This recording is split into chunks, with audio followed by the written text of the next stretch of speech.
Di tim kami ini ada 2 LP. LP dugaan tindak pidana penipuan penggelapan, dan yang kedua dugaan tindak pidana pemalsuan dokumen. Dan di sebelah Mas Roy ada juga LP terhadap Rismon dugaan ijazah palsu dari Universitas Yamaguchi. Artinya Rismon bebas dari 1 LP Pak Jokowi, sekarang harus menghadapi 3 LP, dan tiga-tiganya sudah pro justisia naik tahap penyelidikan. Tinggal ke depan kemudian mana LP yang akan naik tahap penyidikan untuk penetapan tersangka. Ya, kita lihat dan sama-sama kami akan kawal laporan dari sahabat-sahabat yang hebat ini.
Terkait dengan status dari Rismon. Ya.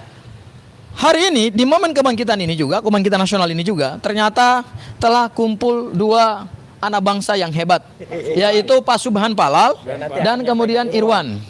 Pak Subhan Palal hari ini sama-sama baju putih ya. Ini menunjukkan orang-orang yang jujur dalam hal konteks penegakan hukum ya, yang ini ya.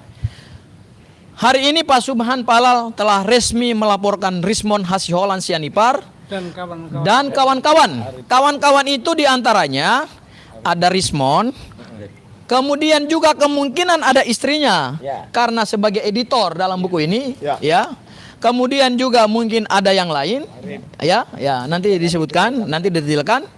Dan pasal yang dilaporkan itu adalah pasal 391 ya, yaitu tentang pemalsuan dokumen. Jadi diduga Rismon bersama istrinya, bersama timnya ya telah memalsukan ISBN dalam buku Gibran Endgame versi pertama. Cetakan pertama. Karena ada 2 cetakan Mas Roy. Cetakan pertama itu menggunakan ISBN yang diduga palsu. Pada cetakan yang kedua sudah ISBN yang benar. Dan itu pada saat tadi Pak Subhan membuka laporan ke Polda, itu beliau menggelar bukti-bukti itu, makanya kemudian diterima ya. Dan tadi Polda mengatakan bahwa mereka akan melakukan pemeriksaan secara komprehensif terhadap penulis, terhadap editor, terhadap siapapun, mungkin juga nanti Mas Michael, Bang Michael, yang lain juga yang menjadi bagian dari buku manajemen Gibran Endgame itu. Kemudian juga penerbit juga akan diperiksa dan akan dilihat siapa yang kemudian menjadi dalang atau pelaku utama dan juga pelaku dalam memalsukan ISBN. Soal bukunya ini tidak dipersoalkan. Isi buku tidak dipersoalkan. Yang dipersoalkan itu adalah ISBN. Ini ISBN-nya. Ini versi pertama nih.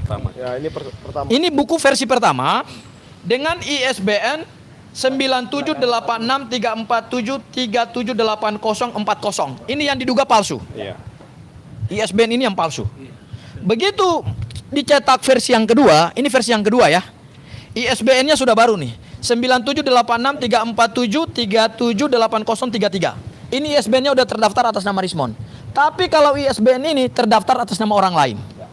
Dan itu sudah kami cek melalui Perpustakaan Nasional.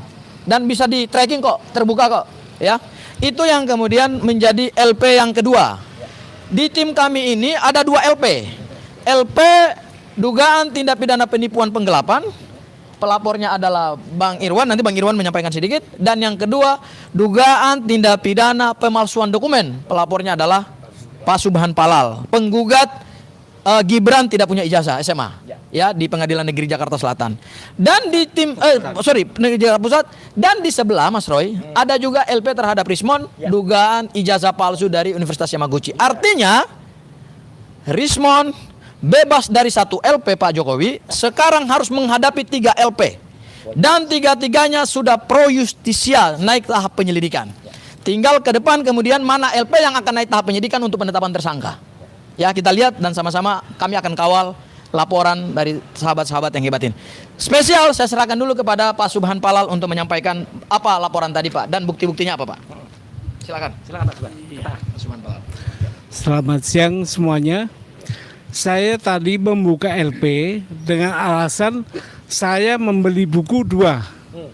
Satu cetakan pertama 4 buku, 2 buku cetakan kedua 5 buku, jadi 9. Nah, buku itu saya lihat kok ISBN-nya beda. Yang cetakan ke-1 sama cetakan kedua. Sedangkan buku itu adalah saya berikan kepada Ketua DPR. DPR RI. Itu satu. Kedua, buku itu juga saya jadikan bukti di pengadilan baik Jakarta Pusat maupun PT UN. Yang palsu itu? Dua-duanya Pak, yang palsu itu. Nah, akhirnya penyidik kalau ngelihat kerugian material itu nggak sampai 1 juta. Tapi materialnya nggak terhingga, makanya diterima LP-nya.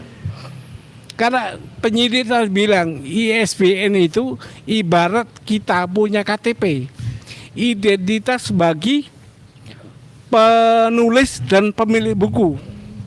Jadi nggak sembarangan ISBN itu. Penyidik bilang itu ibarat kita punya KTP. Nah, kok punya orang lain dipakai? Yang pertama itu punya orang lain, punya profesor siapa gitu lah. Nah, itu makanya alasan itu cukup kuat sehingga LP saya diterima. Alhamdulillah. Amin. Itu aja. Oke. Terima kasih. Oke, yang kedua Mas Roy, sebelum Mas Roy, saya eksklusif lagi kepada Bang Irwan, salah satu juga pelapor dalam dugaan tindak pidana penipuan dan penggelapan yang sudah diperiksa ya Bang Irwan ya. Mungkin bisa diupdate sedikit pemeriksaannya kemarin dan rencana ke depan untuk pemeriksaan saksi-saksi Bang. Oke, baik, terima kasih pada pengacara kami yang sangat luar biasa ini yang selama ini mendampingi kami. Baik, saya Irwan Esos, biasa panggil Arya dari Timur Indonesia, yang hari ini hadir di Ibu Kota Jakarta untuk melaporkan Saudara Rismond Hasilon Sanipar, yang dimana telah menerbitkan buku ini dan kami telah membelinya, dan tiba-tiba kami melihat dalam media televisi maupun melalui YouTube telah menyatakan bahwa isi buku ini tidak sesuai apa yang dia telah tulis, sehingga kami merasa ditipu dan kami membuatkan laporan di Polda Metro Jaya. Untuk itu alhamdulillah kami telah melaporkan tanggal 24 April kemarin 2026 di Polda Metro Jaya tentang kasus penipuan dan penggelapan. Karena apa? Saya rencana membeli buku ini di acara Car Free Day di Bundaran Hotel Indonesia waktu itu hari Minggu tanggal 25 Januari 2026. Itu saya akan membeli kurang lebih 200 atau 300 buku. Itu akan, tapi stok buku yang dibawa pada saat acara itu tidak banyak, hanya kurang lebih 60, makanya saya borong semua yang 60 itu dan sisanya saya akan bayar nanti. Setelah kami membaca, ternyata alhamdulillah ini sangat membuat kami teredukasi untuk seluruh rakyat Indonesia tentang masalah ijazah wakil presiden kita yang diduga palsu dan tidak ada itu, sehingga kami membelinya sangat banyak untuk membagi pada masyarakat. Dan tiba-tiba kami sangat shock dengan pernyataannya Pak Rismond bahwa dia menganulir isi buku yang ada di dalam buku yang telah ditulisnya, sehingga kami merasa tertipu, sehingga kami membuatkan laporan di Polda Metro Jaya ini, dan alhamdulillah kami sudah ditindaklanjuti laporan kami beberapa minggu yang lalu ini. Kami setelah diperiksa, alhamdulillah telah diterima oleh penyidik, dan insya Allah kami akan mengawal terus pelaporan kami ini dan tidak akan cabut atau apalagi RJ ya, itu karena ini hadiah. Kami akan tunjukkan kepada rakyat Indonesia bahwa kami benar-benar menyuarakan kebenaran untuk seluruh rakyat yang ada di tanah air. Dan kami insya Allah kami sudah diperiksa juga oleh penyidik. Kami diperiksa itu 2 hari.